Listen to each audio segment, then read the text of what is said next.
भाइयों और बहनों, लोग कहते हैं कि ये देश है,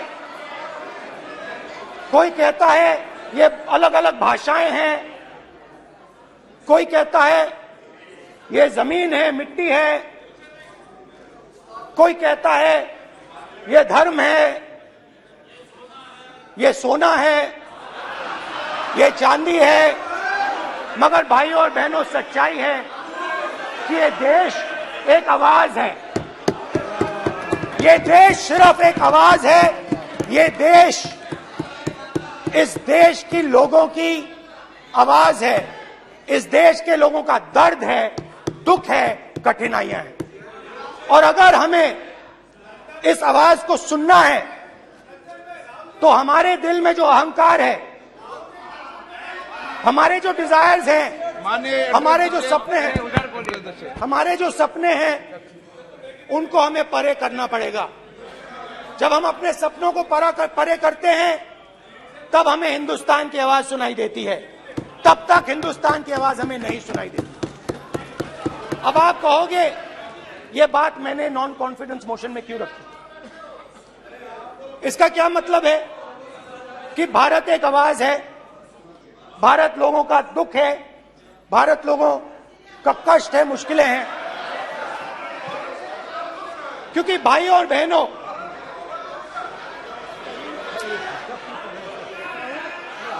अध्यक्ष महोदय, अब पूरा सूद समेत जवाब तुमको मिलेगा। फिर पूरा सूद समेत जवाब देंगे सर। फिर आप हमें मत रोकेगा सर। अध्यक्ष महोदय, फिर आप हमें मत रोकेगा सर। आप हमें मत रोकेगा। फिर आप हमें मत रोकेगा।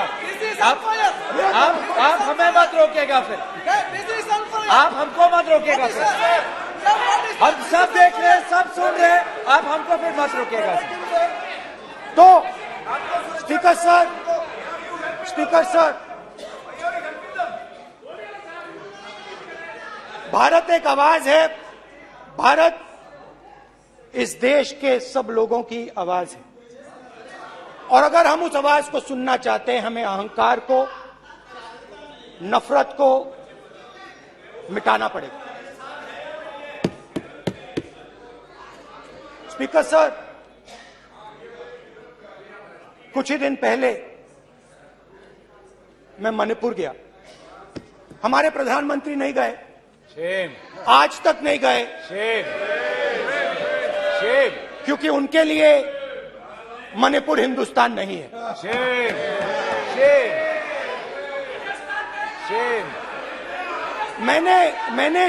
मैंने मणिपुर शब्द प्रयोग किया, मगर आज की सच्चाई यह है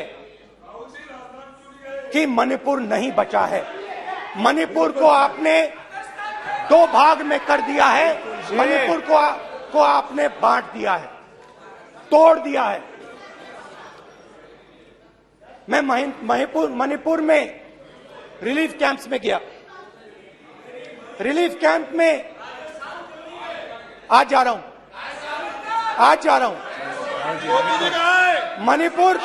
मणिपुर में रिलीफ कैंप में मैंने महिलाओं से बात की। ठीक है सर,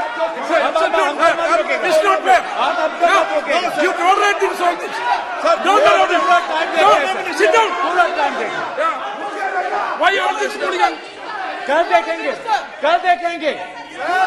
प्रधानमंत्री की बात नहीं करेंगे सर। प्रधानमंत्री की बात नहीं करेंगे सर। ऐसे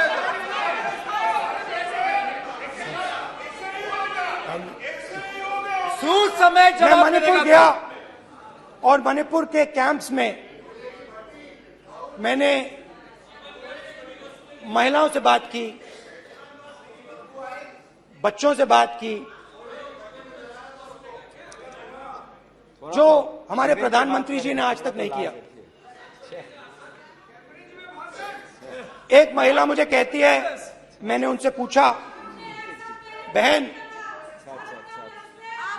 क्या हुआ आपके साथ?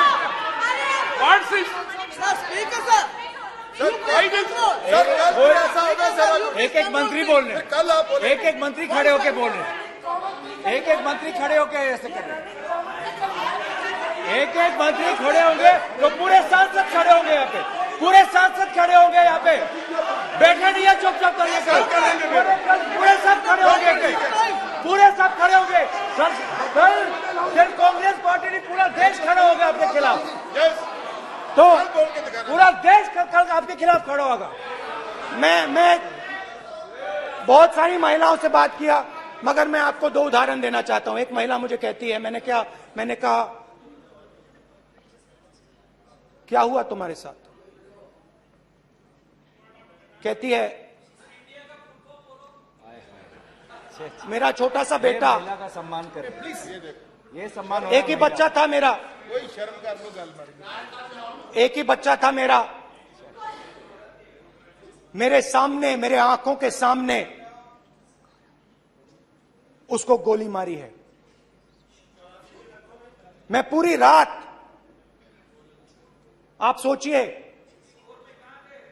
आप अपने बेटे के बारे में, बेटों के बारे में सोचिए, मैं पूरी रात उसकी लाश के साथ लेटी रही।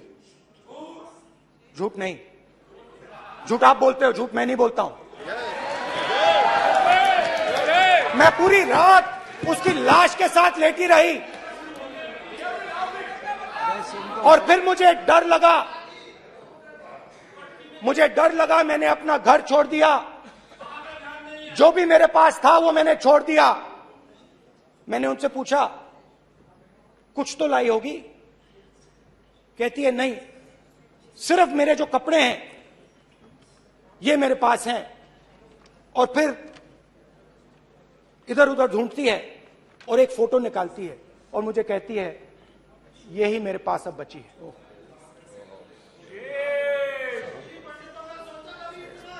एक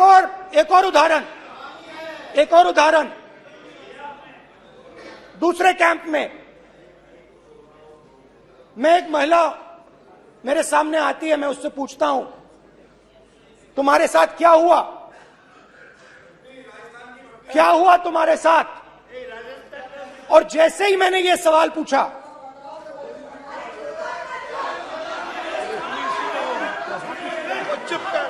जैसे ही मैंने ये सवाल पूछा,